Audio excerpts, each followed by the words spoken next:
শীতের সকাল, রোদে বসে আমি স্কুলের পড়া করছি। মা কাছে বসে ফুলকপি কুটছেন। সে এসেই বলল, আপনার রান্নার জন্য লোক রাখবেন? আমি ছোট ছেলে মেয়েও রাখবো। নিঃসংকোচ আবেদন। বোঝা গেল সংকোচ অনেক ছিল। প্রাণপণ চেষ্টায় অতিরিক্ত জয় করে ফেলেছে। তাই যেটুকু সংকোচ নিতান্তই থাকা উচিত তাও এর নেই। বয়স আর কত হবে? বছর 23। পরনে সেলাই করা ময়লা শাড়ি, পাড়টা বিবর্ণ লাল, সীমান্ত পর্যন্ত ঘোমটা। ঈষৎ বিশীর্ণ মুখে গাঢ় শ্রান্তির ছায়া, স্থির অচঞ্চল দুটি চোখ, কপালে একটি ক্ষত চিহ্ন আন্দাজে পড়া টিপের মতো। মা বললেন, তুমি রাধুনী? চমকে তার মুখ লাল হলো। সে চমক ও লালিমার বার্তা বোধ হয় মার হৃদয়ে পৌঁছল। কোমল স্বরে বললেন, বসো বাছা। সে বসল না। অনাবশ্যক জোর দিয়ে বলল, হ্যাঁ আমি রাধুনী, আমায় রাখবেন। আমি রান্না ছাড়া ছোট ছোট কাজও করব। মা তাকে জেরা করলেন। দেখলাম সে ভারী চাপা। মার প্রশ্নের ছাঁকা জবাব দিল। নিজে থেকে একটি কথা বেশি কইল না। সে বলল, তার নাম মমতা। আমাদের বাড়ি থেকে খানিক দূরে জীবনময়ের গলি। গলির ভেতরে 27 নম্বর বাড়ির একতলায় সে থাকে। তার স্বামী আছে আর একটি ছেলে। স্বামীর চাকরি নেই 4 মাস। সংসার আর চলে না। সে তাই পর্দা ঠেলে উপার্জনের জন্য বাইরে এসেছে। এই তার প্রথম চাকরি। মাইনে সে তা জানে না। দুবেলা রেঁধে দিয়ে যাবে, কিন্তু খাবে না। 15 টাকা মাইনে ঠিক হলো। সে বোধহয় টাকা 12 আশা করেছিল। কৃতজ্ঞতায় দুচোখ সজল হয়ে উঠল। কিন্তু সমস্তটুকু কৃতজ্ঞতা সে নীরবেই প্রকাশ করল, কথা কইল না। মা বললেন, আচ্ছা তুমি কাল সকাল থেকে এসো। সে মাথা হেলিয়ে সম্মতি জানিয়ে তৎক্ষণাৎ চলে গেল। আমি গেটের কাছে তাকে পাকড়াও করলাম। শোনো, এখনই যাচ্ছ কেন? রান্নাঘর দেখবে না? আমি দেখিয়ে দিচ্ছি, এসো। কাল দেখব বলে সে 1 সেকেন্ড দাঁড়ালো না। আমায় তুচ্ছ করে দিয়ে চলে গেল। ওকে আমার ভালো লেগেছিল। ওর সঙ্গে ভাব করতে ব্যস্ত হয়ে উঠেছিলাম। তবু আমি ক্ষুণ্ণ হয়ে মার কাছে গেলাম, একটু বিস্মিত হয়েও। যার অমন মিষ্টি গলা, চোখে মুখে যার উপচে পড়া স্নেহ, তার ব্যবহার এমন রূঢ়। মা বললেন, পিছনে ছুটেছিলি বুঝি ভাব করতে? ভাবিস না, তোকে খুব ভালোবাসবে। বারবার তোর দিকে এমন করে তাকাচ্ছিল। শুনে খুশি হলাম। রাধুনী পদপ্রার্থিনীর স্নেহ সেদিন অমন কাম্য মনে হয়েছিল কেন বলতে পারি না। পরদিন সে কাজে এলো। নীরবে নতমুখে কাজ করে গেল। যে বিষয়ে উপদেশ পেল পালন করল, যে বিষয়ে উপদেশ পেল না নিজের বুদ্ধি খাটিয়ে সুন্দরভাবে সম্পন্ন করল। অনর্থক প্রশ্ন করল না। নির্দেশের অভাবে কোনো কাজ ফেলে রাখল না। সে যেন বহুদিন এ বাড়িতে কাজ করছে বিনা আড়ম্বরে। এমন নিখুঁত হলো তার কাজ। কাজের শৃঙ্খলা ও ক্ষিপ্রতা দেখে সকলে তো খুশি হলেন। মার ভবিষ্যৎবাণী সফল করে সে যে আমায় খুব ভালোবাসবে তার কোনো লক্ষণ না দেখে আমি হলাম ক্ষুব্ধ। 2 বার খাবার জল চাইলাম, 4-5 বার রান্নাঘরে গিয়ে দাঁড়ালাম, কিন্তু কিছুতেই সে আমায় ভালোবাসলো না, বরং রীতিমতো উপেক্ষা করল। শুধু আমাকে নয়, সকলকে। কাজগুলিকে সে আপনার করে নিল। মানুষগুলির দিকে ফিরেও তাকালো না। মার সঙ্গে মৃদু স্বরে দু একটি দরকারি কথা বলা ছাড়া 6টা থেকে বেলা 10:30 অবধি একটা কাশির শব্দ পর্যন্ত করল না। সে যেন ছায়াময়ী মানবী, ছায়ার মতোই ম্লানিমার ঐশ্বর্যে মহীয়সী, কিন্তু ধরা ছোঁয়ার অতীত, শব্দহীন, অনুভূতিহীন, নির্বিকার। রাগ করে আমি স্কুলে চলে গেলাম। সে কি করে জানবে মাইনে করা রাধুনির দূরে থাকাটাই সকলে তার কাছে আশা করছে না? তার সঙ্গে কথা কইবার জন্য বাড়ির ছোট কর্তা ছটফট করেছে। সপ্তাহখানেক নিজের নতুন অবস্থায় অভ্যস্ত হয়ে যাওয়ার পর সে আমার সঙ্গে ভাব করল। বাড়িতে সেদিন কুটুম এসেছিল, সঙ্গে এসেছিল 1 গাদা রসগোল্লা আর সন্দেশ। প্রকাশ্য ভাগটা প্রকাশ্যে খেয়ে ভাড়ার ঘরে গোপন ভাগটা মুখে পুড়ে চলেছি। কোথা থেকে সে এসে খপ করে হাত ধরে ফেলল। রাগ করে মুখের দিকে তাকাতে সে এমন ভাবে হাসলো যে লজ্জা পেলাম। বলল, দরজার পাশ থেকে দেখছিলাম, আর কটা খাচ্ছ গুনছিলাম। যা খেয়েছো তাতেই বোধ হয় অসুখ হবে, আর খেও না। কেমন? ভর্ৎসনা নয়, আবেদন।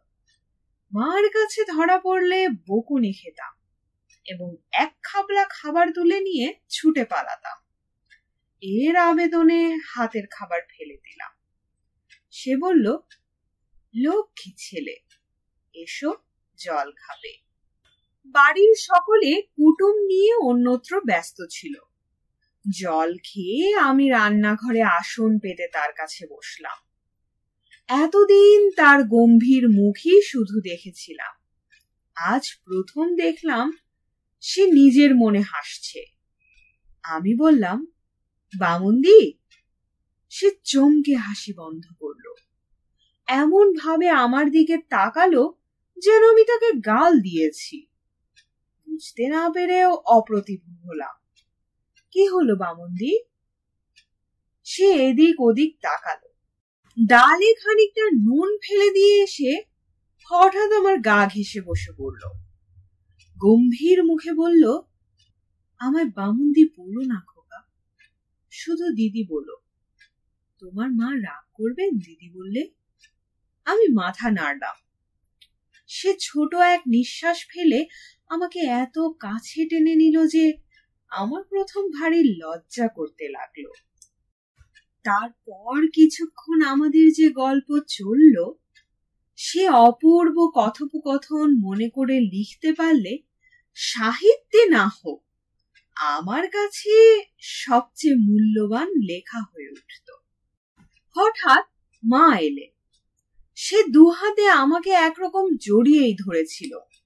হাত সরিয়ে ধরা পড়া চোরের মতো হঠাৎ বিব্রত হয়ে উঠল। দু চোখে ভয় দেখা দিল, কিন্তু সে মুহূর্তের জন্য। পরক্ষণে আমার কপালে চুম্বন করে মাকে বলল, এত কথা কইতে পারে আপনার ছেলে? তখন বুঝিনি, আজ বুঝি। স্নেহে সে আমায় আদর করেনি, নিজের গর্ব প্রতিষ্ঠার লোভে। মা যদি বলতেন, খোকা উঠে আয়, যদি কেবল মুখ কালো করে সরে যেতেন, পরদিন থেকে সে আর আসতো না। 15 টাকার খাতিরেও না, স্বামী পুত্রের অনাহারের তাড়নাতেও না। মা হাসলেন, বললে, ও ওই রকম, সারাদিন বকবক করে, বেশি আশকারা দিও না, জ্বালিয়ে মারবে। বলে মা চলে গেলেন।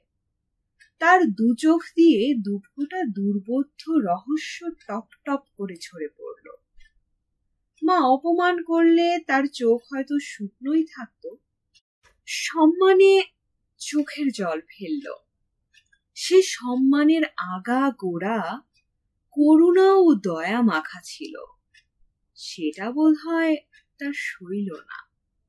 3-4 দিন পরে তার গালে 3টে দাগ দেখতে পেলাম। মনে হয় আঙ্গুলের দাগ। মাস্টারের চড় খেয়ে একদিন অবনীর গালে যেরকম দাগ হয়েছিল তেমনই।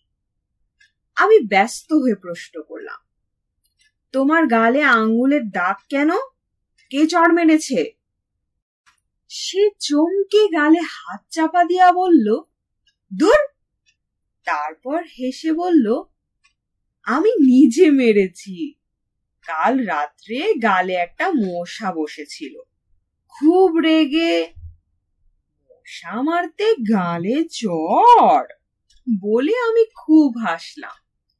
সেও প্রথমটা আমার সঙ্গে হাসতে আরম্ভ করে গালে হাত ঘষতে ঘষতে আনমনা ও গম্ভীর হয়ে গেল।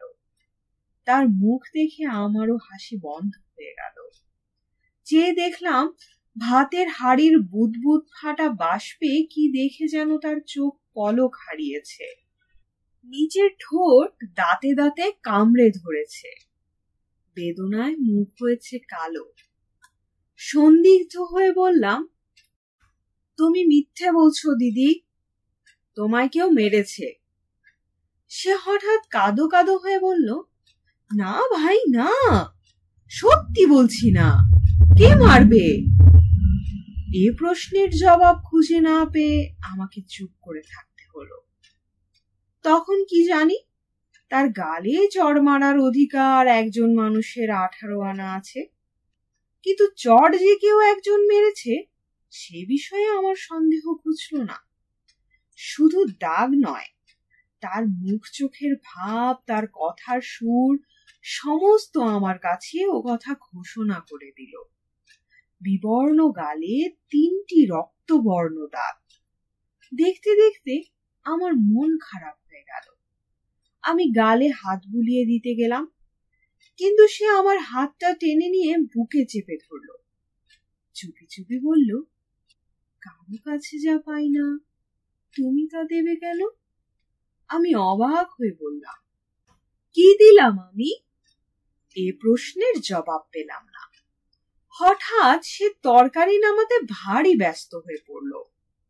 পিঁড়িতে বসা মাত্র খোপা খুলে পিঠ ভাসিয়ে একরাশি চুল মেঝে পর্যন্ত ছড়িয়ে পড়ল।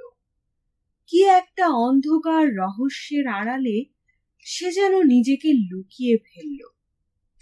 রহস্য বই কি, গালে চড়ের দাগ, চিরদিন যে ধৈর্যময়ী ও শান্ত তার ব্যাকুল কাতরতা, ফিস ফিস করে ছোট ছেলেকে শোনানো, কারো কাছে যা পাই না তুমি তা দেবে কেন? বুদ্ধির পরিমাণের তুলনায় এর চেয়ে বড় রহস্য আমার জীবনে কখনো দেখা হয়নি। ভেবে চিনতে আমি তার চুলগুলি নিয়ে বেনি পাকাবার চেষ্টা আরম্ভ করে দিলাম। আমার আশা পূর্ণ হলো। সে মুখ ফিরিয়ে হেসে রহস্যের ঘোমটা খুলে সহজ মানুষ হয়ে গেল।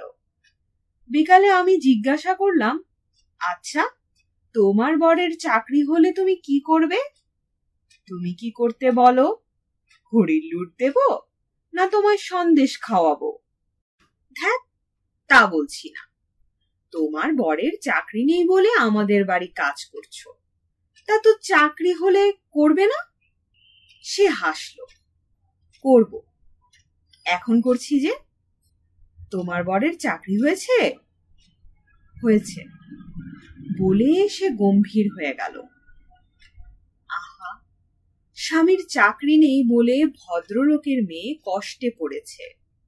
পাড়ার মহিলাদের কাছে মার এই মন্তব্য শুনে মমতাদির বরের চাকরির জন্য আমি দুশ্চিন্তাগ্রস্ত হয়ে উঠেছিলাম। তার চাকরি হয়েছে শুনে পুলকিত হয়ে মাকে সংবাদটা শুনিয়ে দিলাম। মা তাকে ডেকে পাঠালেন। তোমার স্বামীর চাকরি হয়েছে? সে স্বীকার করে বলল, হয়েছে। বেশি দিন নয়, ইংরাজি মাসের 1 থেকে।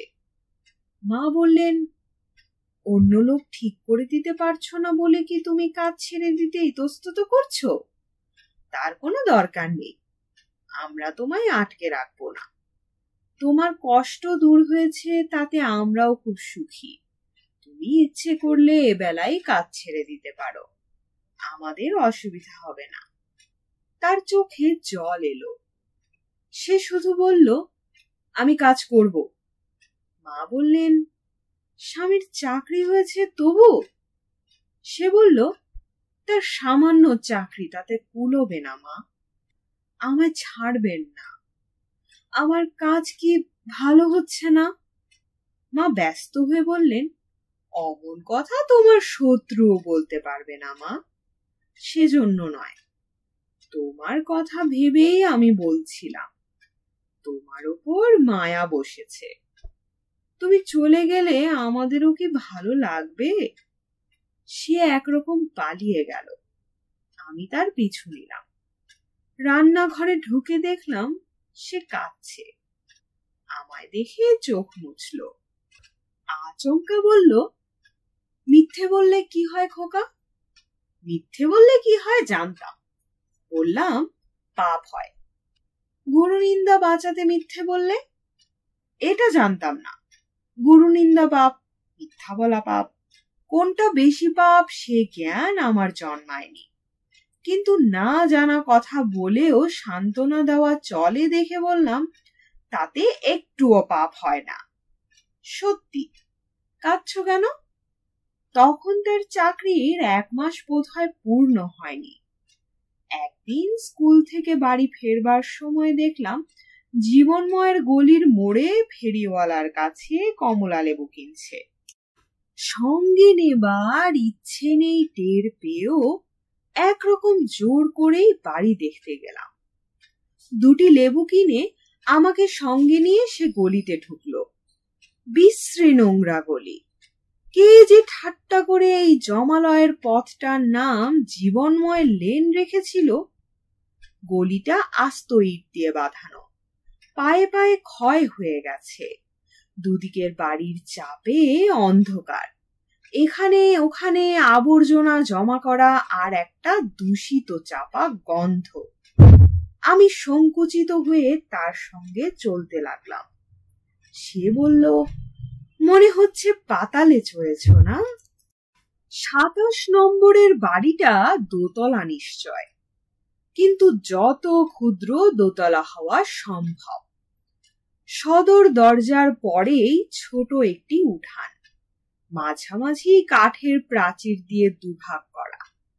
নিচে ঘরের সংখ্যা বোধহয় 4, কারণ মমতাদি আমায় যে ভাগে নিয়ে গেল সেখানে 2খানা ছোট ছোট কুঠরির বেশি কিছু আবিষ্কার করতে পারলাম না। ঘরের সামনে 2 হাত চওড়া একটু রোয়াক, এক পাশে 1 শীট করগেট আয়রনের ছাদ ও চটের বেড়ার অস্থায়ী রান্নাঘর। চটগুলি কয়লার ধোঁয়ায় কয়লার বর্ণ পেয়েছে। সে আমাকে শোবার ঘরে নিয়ে গিয়ে টুলে বসালো। ঘরে 2টি জানালা আছে এবং সম্ভবত সেই কারণেই শোবার ঘর করে অন্য ঘরখানার চেয়ে বেশি মান দেওয়া হয়েছে।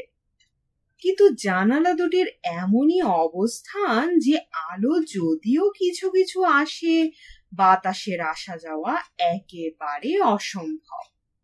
সুতরাং পক্ষপাতিত্বের যে খুব জোরালো কারণ ছিল তা বলা যায় না। সংসারের সমস্ত জিনিসই প্রায় এ ঘরে ঠাঁই পেয়েছে, সব কম দামি শ্রীহীন জিনিস। এই শ্রীহীনতার জন্য সযত্নে গুছিয়ে রাখা সত্ত্বেও মনে হচ্ছে বিশৃঙ্খলতার অন্ত নেই। এক পাশে বড় চৌকি, তাতে গুটানো মলিন বিছানা, চৌকির তলে একটি চরকা আর ভাঙা বেতের বাস্কেট চোখে পড়ে।